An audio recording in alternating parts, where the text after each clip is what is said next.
अस्सलाम वालेकुम। मेरा नाम कदस भट्ट। इस वीडियो में आपके साथ मैं क्रिप्टो मार्केट की ताज़ा तरीन अपडेट्स, न्यूज़ इन्फॉर्मेशन, मेरा तजिया शेयर करता हूँ। आज संडे है। एक तो क्रिप्टो मार्केट का जो पिछले वीक में मेजर अपडेट्स हैं उसका एक रिमाइंडर होगा, वो वीडियो के लास्ट में जाके आपके साथ शेयर करूँगा। और साथ क्रिप्टो मार्केट की कुछ अपडेट्स हैं वो भी आपके साथ मैं शेयर करूँगा। सबसे पहले कि मैं आपके साथ मार्केट की अपडेट्स शेयर करूँ, ये एक मार्केट में मेजर डेवलपमेंट हुई है जिसमें सुशी स्वैप के कॉन्ट्रैक्ट जो सुशी रूट प्रोसेसर 2 कॉन्ट्रैक्ट जो है वो एक्सप्लाइट हुआ है। तकरीबन $3.3 मिलियन का अभी तक लॉस हो चुका है। हैकर ने वो चूँकि रूट जो है उसको वो रूट चूँकि कंप्रोमाइज़ हो गया, तो हैकर जो है बड़ी आसानी से आपके फंड्स भी चोरी कर सकता है। तो आप में से वो तमाम लोग जो सुशी स्वैप के साथ किसी न किसी तरीके से किसी न किसी चेन के साथ लिंक हैं, उनको मैं रिकमेंड करूँगा। ये मैं क्या, ये जो जेरेड ग्रे है जो कि इनका मेरा ख्याल है चीफ हेड है, चीफ शेफ़ यानी चीफ टेक्नोलॉजी ऑफिसर है सुशी स्वैप पे, उन्होंने कहा कि आप हमारे जो कॉन्ट्रैक्ट आपने साइन इन किए हैं उसको इमीडिएटली रिवोक करें। ये वेबसाइट का लिंक है जो इस वीडियो के डिस्क्रिप्शन में मैं आपके साथ शेयर कर दूंगा। आपने इस वेबसाइट के साथ आपने मेटामास्क को कनेक्ट करना है और उसके बाद मेटामास्क में आपका वॉलेट, जैसे कि यहाँ पे देख रहे हैं मेरा इल्म आलिम वॉलेट जो है वो कनेक्ट है। मैंने इथीरियम की चेन के ऊपर कहाँ कहाँ मैंने साइन इन किया है वो सारी डिटेल मेरी यहाँ पे नज़र आ रही है। आपने भी इस डिटेल को फॉलो करना है। इधर से सारी, जैसे ही आप वॉलेट कनेक्ट करेंगे, इथीरियम की चेन के ऊपर कौन कौन से स्पेंडर है जिनको आपने ऑथोराइज़ किया है, यहाँ पे ये लिस्ट दी हुई है पैक्सशील ने। आपने इस लिस्ट को फॉलो करना है और ये वो तमाम जो वॉलेट्स हैं उनको आपने रिवोक करना है। ये देखें, जैसे कि ये लिस्ट है, इसका लिंक भी मैं वीडियो के डिस्क्रिप्शन में दे दूंगा। अब इथीरियम की चेन के ऊपर इस वाले को मैंने स्पॉट करना है। अगर तो इसको मैंने कोई ऑथोराइजेशन की है तो मुझे फ़ौरन रिवोक करना चाहिए। पहले मैं इथीरियम का यहाँ पे जाके, ये देखें यहाँ पे चेन मैंने इथीरियम सेलेक्ट किया है और ये मेरे वो सारे ऑथोराइज स्पेंडर्स हैं, उनमें मैंने चेक किया। लास्ट में जो मैंने करैक्टर है 7357, उसको चेक करना है 7357। तो मैंने तो इस एड्रेस को किया ही नहीं है, तो इस वजह से अब अगली नेक्स्ट चेन जो है यहाँ पे ना सिर्फ इथेरियम बल्कि बाइनांस स्मार्ट चेन, पॉलीगॉन, एवेलांच और FTM revoke.cash वेबसाइट के ऊपर आप इन सारी जो चेन्स के ऊपर आपने ऑथोराइजेशन की है उसको आप रिवोक कर सकते हैं। मिसाल के तौर पे इथेरियम से मैं यहाँ पॉलीगॉन पे जाता हूँ तो मेरे वॉलेट को ये स्कैन करेगी वेबसाइट और उसके बाद सारी जो डिटेल है यहाँ पे मिल जाएगी। अब पॉलीगॉन के ऊपर किस एड्रेस को मैंने फॉलो करना है, 649A को। अगर मैंने इसको ऑथोराइज़ किया हुआ है तो इसको भी रिवोक करना पड़ेगा। और यहाँ पे ये देखें, ये वो सारे एड्रेस हैं और इत्तेफाक से मैंने इसको भी नहीं किया। आप इसी तरह जिस तरीके से मैंने आपको किया है, आप 1 बाय 1 सारी चेन को स्कैन करें और अगर ये वाले जो एड्रेसेस हैं जो कि कंप्रोमाइज़ हुए हैं, इन एड्रेस को आपने ऑथोराइज़ किया हुआ है तो फ़ौरन रिवोक पे आपने क्लिक करना है। जैसे कि मिसाल के तौर पे मैंने इस वाले को रिवोक करना है। यहाँ पे स्विच चेन इस वजह से आ रहा है क्योंकि ऊपर मैंने चेन नहीं स्विच की, ऊपर से मैं पॉलीगॉन चेन ही स्विच करूँगा। ये देखें, उसके बाद यहाँ पे रिवोक की ऑप्शन आ जाएगी, तो यहाँ मैं रिवोक पे क्लिक करूँगा। अब सैडली जब आप रिवोक करेंगे उस वक्त भी आप गैस फीस पे करेंगे, तो आपके वॉलेट में गैस फीस के लिए फ़ंड्स होने बहुत ज़रूरी है। ठीक है, यहाँ पे इस तरह आप इसको कर सकते हैं। आगे आता है मार्केट की अपडेट की तरफ। BTC दोबारा ये वाली जो लाइन है इसको एकदम सपोर्ट को टच करके फिर ऊपर एकदम ग्रीन कैंडल बना रहा है।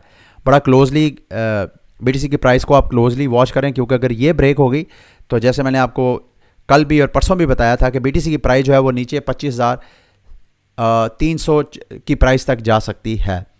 अच्छा, अब आते हैं फंडामेंटल्स की तरफ। मार्केट की ऐसी अपडेट्स जिसका ताल्लुक जो है वो क्रिप्टो मार्केट के ऊपर हो सकता है। सबसे पहले अमेरिका को डिस्कस करते हैं।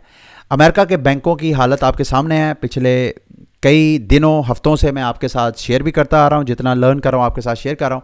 अभी लेटेस्ट अपडेट ये है कि डिपॉजिट जो हैं वो ऑलमोस्ट ये 10वां हफ्ता है कि US बैंक्स में डिपॉजिट जो हैं वो मुसलसल गिर रहे हैं, यानी लोग जो हैं वो बैंकों में डिपॉजिट्स कर ही नहीं रहे हैं। और लोन्स बाय कमर्शियल बैंक भी तकरीबन 105 बिलियन तक गिरावट का शिकार हो चुके हैं। ये अमेरिकी इकानमी यहीं तक नहीं, आगे और हालात बिगड़ रहे हैं।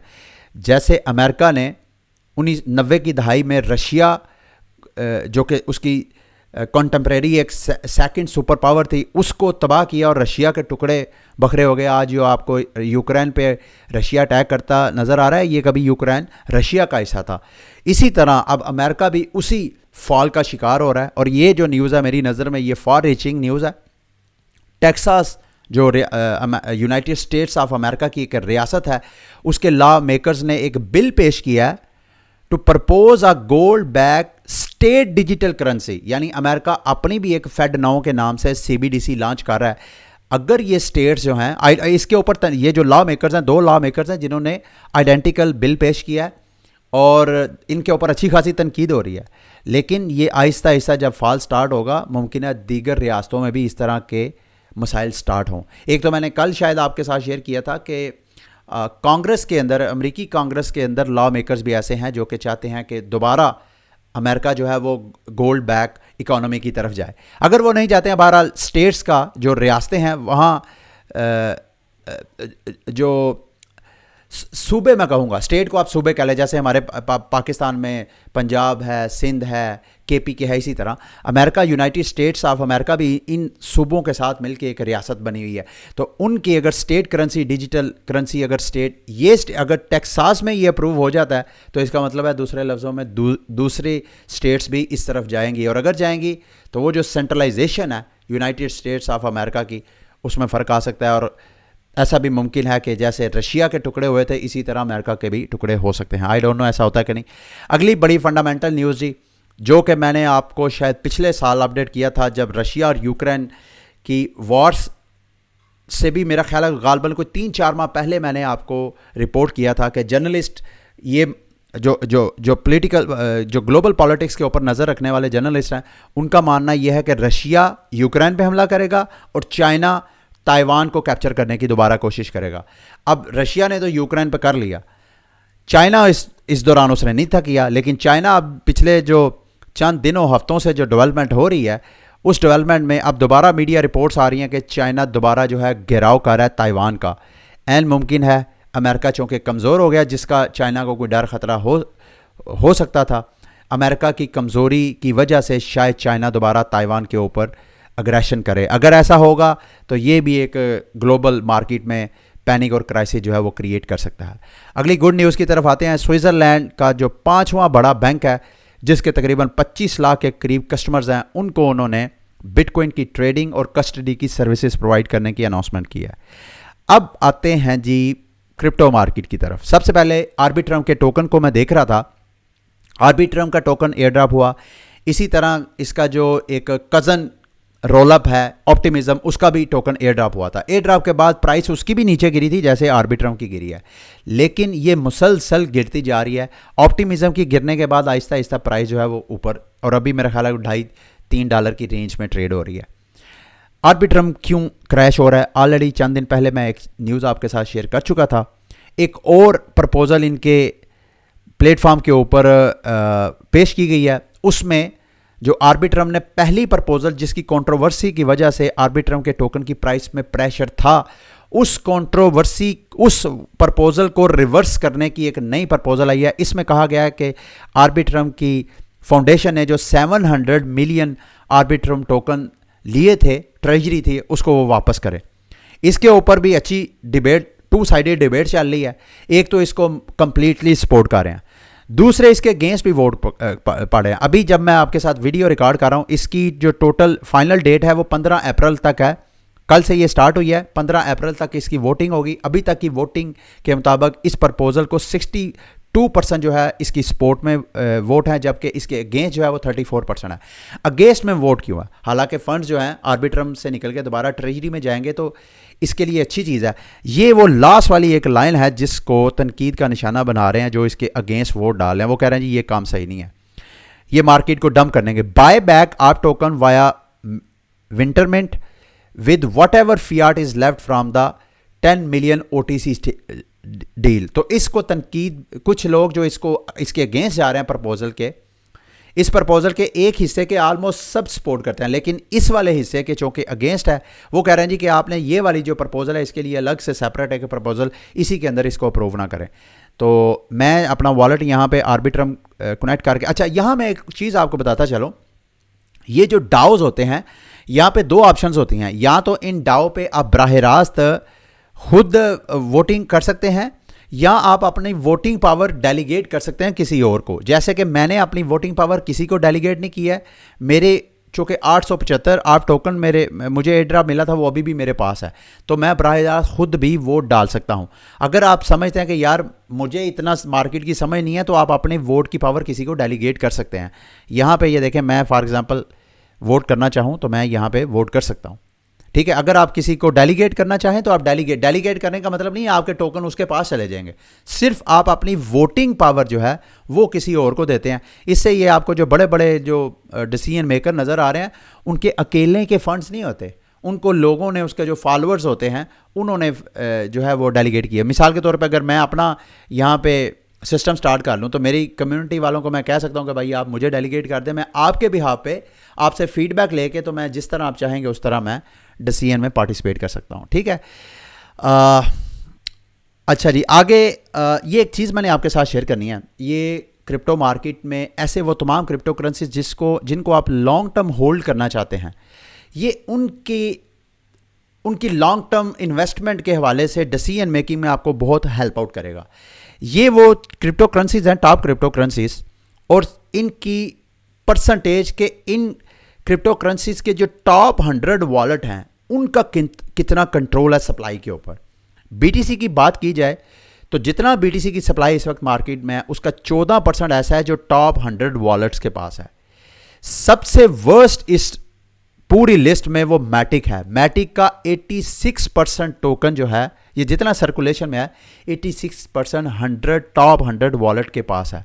और यू कैन इमेजिन, ये टॉप 100 वॉलेट जो बिग वेल्स, रिचेस्ट वॉलेट्स हैं, वो जब कभी भी प्राइस पंप करेगी तो 86% में से अगर एक भी करता है तो अच्छा खासा डंप हो सकता है। जितना ज़्यादा परसेंटेज रिचेस्ट वॉलेट के पास, उतना risky for long term saving, और जितना कम उतना ही ज़्यादा। और सबसे कम मेरा ख्याल है इस सारी लिस्ट में बीटीसी ही आपको नज़र आएगा। बीटीसी वॉलेट सबसे ज़्यादा डिस्ट्रीब्यूटेड है। उसके बाद मेरा ख्याल है एडा का नंबर आता है 19% एडा मेरा ख्याल है मार्केट में बीटीसी को छोड़ के एडा जो है दूसरा ऐसा क्रिप्टो प्रोजेक्ट है जो सबसे ज़्यादा रिटेलर के पास है, जो सबसे ज़्यादा डिसेंट्रलाइज है होल्डिंग और इन्वेस्टमेंट के पॉइंट ऑफ व्यू से कह रहा हूँ। इसके बाद ये सारी आपको लिस्ट है। ये सारी क्रिप्टो करेंसीज अगर आपने लॉन्ग टर्म होल्ड की हुई हैं तो इनके रिचेस्ट वॉलेट को जेन में रख के आप खुद डिसीजन कर सकते हैं कि भाई आपको कितनी देर इसको होल्ड करना चाहिए। क्या इन टोकन को, जिनकी टॉप 100 वॉलेट के 80% 85% हैं, उनको आप 5 साल तक होल्ड कर सकते हैं? नहीं। उन टोकन्स को आप जैसे ही कोई 2-4 गुना आपको प्रॉफिट नजर आए, मार्केट से उसे आउट हो जाए, फिर दोबारा क्रैश का वेट करें। इस तरह आप ट्रेडिंग करें, ना कि आप लॉन्ग टर्म इन्वेस्टमेंट करें। लास्ट में जी, ये ग्लोबल हैप्पीनेस इंडेक्स है पूरी दुनिया में कि कौन कौन से ममालिक और उनके शहरी जो हैं इस वक्त खुश हैं। इस वक्त पूरी दुनिया में जो सबसे ज़्यादा लीस्ट हैप्पीएस्ट कंट्री है उसमें अफ़गानिस्तान नंबर 1 पे है। और मैं पाकिस्तान का इंडेक्स देख रहा था, पाकिस्तान 4.6 पे नज़र आ रहा है। ये मेरा ख्याल है इंडेक्स यहाँ तो पुराना है, क्योंकि अफ़गानिस्तान के हालात तो जो ये रिपोर्ट वैसे 2023 ही की है, लेकिन पता नहीं किस माह से है। लेकिन बहरहाल मैं पाकिस्तान में चूँकि रहता हूँ और मेरी लोगों की नब्ज़ के ऊपर हाथ है, कम्युनिकेशन के ज़रिए, अपने यूट्यूब चैनल के ज़रिए और मेल मिलाप के ज़रिए, मेरा मानना यह है कि पाकिस्तान का इंडेक्स जो है वो अफ़गानिस्तान से भी बुरा है। जो हमारे मुल्क के मुआशी, आइनी और सिक्योरिटी के जो हालात हैं, उन हालात को ज़हन में रख के इस वक्त पाकिस्तानी जो है इंतहाई बुरे हालात में है। यही वजह है कि यहाँ पे ब्रेन ड्रेन भी हो रहा है। यहाँ से लोग जो अफोर्ड कर सकते हैं वो पाकिस्तान से निकल के दूसरी दुनिया, दूसरे कोनों में जा रहे हैं। और ये वो इंडेक्स। अच्छा, एक चीज़ मैं आपके साथ शेयर करना चाहता हूँ। ऐसे वो तमाम मालिक या जो कि हैप्पीएस्ट में शुमार होते हैं, ये ऊपर इंडेक्स को आप देख सकते हैं, जो ब्लूइश है वो लीस्ट हैप्पीएस्ट है, जो ऑरेंज है वो मोस्ट हैप्पीएस्ट है। जो ममालिक जिनमें कनाडा, अमेरिका, ऑस्ट्रेलिया, फिर यूरोपियन ममालिक, ये हैप्पीएस्ट ममालिक में शामिल होते हैं। हालांकि इकोनॉमिक क्राइसिस वहाँ पर भी हैं, लेकिन खुशी का ताल्लुक सिर्फ इकोनॉमिक हालात से नहीं है। खुशी का ताल्लुक 2 और चीज़ों से है। नंबर 1 इकोनॉमी भी है, लेकिन दूसरी चीज़ है कि जीडीपी, मतलब जिन ऐसे वो तमाम ममालिक जिनके शहरी ज़्यादा खुश हैं और जिनके शहरी कम खुश हैं, उनके जो जीडीपी पर कैपिटा का मतलब यह है कि उनका एक एक फ़र्द कितना प्रोड्यूस करता है, कितना वो कमाता है। दूसरे आसान अल्फाज में, एक किसी भी मुल्क का एक शहरी कितना कमाता है, उसको आसान अल्फाज में समझने के लिए मैं आपको बता रहा हूँ, उसको आप जीडीपी पर कैपिटा कह सकते हैं। ये एवरेज निकाली जाती है। तो जो मुल्क ज़्यादा कमाने वाले हैं वो वहाँ पे ज़्यादा खुशी के इंडेक्स आपको नज़र आएंगे। तो बराह रास्त ये जो अर्निंग की अपॉर्चुनिटीज़ होती हैं, इनका ताल्लुक भी इंसान की सोशल लाइफ, उसकी खुशी गमी के ऊपर अफेक्ट करता है। और दूसरी चीज़ फ्रीडम, जो ममालिक ज़्यादा खुश हैं वहाँ पे सोशल आपको फ्रीडम है, आपको आज़ादी इजहार राय है, आप कुछ भी कह सकते हैं। क्या पाकिस्तान में इस वक्त मौजूदा जो सूरत हाल है, इसमें आप कोई भी बात ऐसी कर सकते हैं जो हुकूमत या हुकूमत के हवारी जो हैं, जो उनको सपोर्ट करने वाले हैं, उनके ख़िलाफ़ कोई बात कर सकते हैं? अगर आप करेंगे तो वही हालात होंगे जो कि पीटीआई के सपोर्टर्स के साथ हो रहे हैं। तो इस वजह से जिन ममालिक में, यानी दूसरे लफ्ज़ों में आपको कहना ये चाह रहा हूँ, ऐसे वो तमाम ममालिक जो खुशहाल हैं, वहाँ पे आपको हर बंदा रोज़गार के ऊपर भी आपको नज़र आएगा और साथ वहाँ पे आज़ादी भी होगी, वो बोलने की भी, वो एक्शंस की भी। ठीक है, ये थी आज की वीडियो। और लास्ट में हाँ मैं वीकली आपको राउंड अप देना भूल गया। ये जो हफ़्ता गुजरा है, इसी हफ्ते में जनाब बीटीसी के वाइट पेपर के बारे में इंफॉर्मेशन आई कि वो हिडन वाइट पेपर मिला है बिटकॉइन का, और कुछ लोग तो सतोशी नाकामोटो को कह रहे थे कि वो स्टीव जॉब है सतोशी नाकामोटो। फिर इसी हफ्ते बाइनांस को ऑस्ट्रेलिया से भी एक हिट पड़ा। ऑस्ट्रेलिया के डेरिवेटिव का लाइसेंस लेना था बाइनांस ने, ऑस्ट्रेलिया ने वो रिफ्यूज़ कर दिया। और तीसरी बड़ी न्यूज़ कि ट्विटर ने पहले अपना लोगो चेंज किया, डोजकॉइन की प्राइस पंप की, उसके बाद जैसे ही लोगो चेंज किया, दोबारा चिड़िया लगाई, तो उसके बाद डोजकॉइन की प्राइस जो है वो डाउन की। ये मेजर अपडेट्स थी। लास्ट में कल मैंने आपके साथ सीबीडीसी के हवाले से अपनी एक ओपिनियन का इज़हार किया था।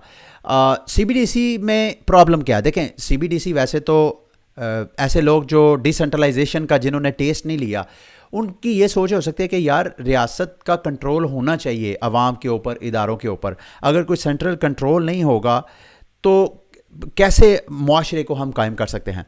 इसमें यहाँ तक सोच सही है, लेकिन प्रॉब्लम कहाँ पे आती है? सीबीडीसी एक डिजिटल करेंसी है। अब वो अगर हुकूमत अपनी सीबीडीसी करेंसी लॉन्च करती है तो जहाँ रियासत दूसरी चीज़ों में कंट्रोल करती है, इसी तरह रियासत जो है वो पैसों के ज़रिए भी शहरियों को कंट्रोल करना शुरू कर देगी।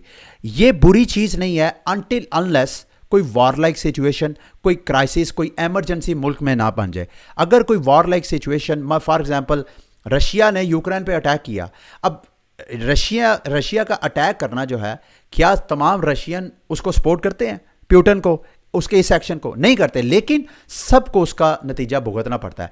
अगर सीबीडीसी होगा, रशियन रबल होगा, किसी के पास कैश नहीं होगा, तो अगर सीबीडीसी होगा तो वो रशिया जो है, जो रियासत ने फैसला करो, कोई भी हुक्मरान हो, जो फैसला करेगा सबको मानना पड़ेगा और उसको बाय फोर्स वो अप्लाई कर सकते हैं अगर सीबीडीसी भी आ गया तो। अगर सीबीडीसी की बजाय हम ऐसे नेटवर्क पे चले जाएं जिसको कोई कंट्रोल नहीं करता, जैसे कि बिटकॉइन है, बिटकॉइन को हम नेशनल करेंसी बना लें, तो वो तमाम काम जो सीबीडीसी से रियासत ले सकती है वो बीटीसी से भी ले सकती है। मिसाल के तौर पे सीबीडीसी क्यों लॉन्च करना चाहते हैं? कैश डील में रियासत को प्रॉब्लम होती है ट्रैक एंड ट्रेस में। सीबीडीसी इस वजह से लॉन्च करना चाहते हैं कि हर ट्रांजैक्शन का रिकॉर्ड आपको मिल सकता है ब्लॉकचेन के ऊपर, जो कि इम्यूटेबल होता है, जिसको कोई बदल भी नहीं सकता। सेम काम आपको बीटीसी भी देगा। बीटीसी भी आप पब्लिक एड्रेस देखें, उस पब्लिक एड्रेस पे देखें किस किस जगह पे ट्रांजैक्शंस हुई हैं, कितनी ट्रांजैक्शन हुई है, सारा डाटा आपको मिल जाएगा। वो सारा काम जो आपको सीबीडीसी ऑफर करवाएगा वो बीटीसी भी ऑफर करवाता है। सिर्फ बीटीसी एक चीज़ ऑफर नहीं करवाता, central authority, central control. CBDC में यह है कि अगर आप हुकूमत की बात नहीं, मतलब हुकूमत कहती है बैंक रन से बचने के लिए भाई कोई बंदा भी $1000 से ज़्यादा महीने में खर्च नहीं कर सकता, तो अगर आपके पास सीबीडीसी में फ़ंड है तो ओबियसली आप करना भी चाहें तो नहीं कर सकते, क्योंकि सीबीडीसी के ज़रिए वो ये लिमिट्स लगा सकते हैं। लेकिन अगर हुकूमत के पास बीटीसी है और शहरियों के पास भी बीटीसी है तो कोई भी हुकूमत ये नहीं कह सकती कि कितना आपने इस्तेमाल करना है, क्योंकि कंट्रोल हर शहरी के पास है। ये फ़र्क है सीबीडीसी और बिटकॉइन की तरफ। अगर हम bitcoin as a state currency जाता है तो ठीक है। ये थी आज की वीडियो। उम्मीद करता हूँ कि आज की वीडियो भी आपके लिए इन्फॉर्मेटिव रही होगी। अगली वीडियो तक के लिए मुझे इजाज़त दें। अल्लाह हाफिज़।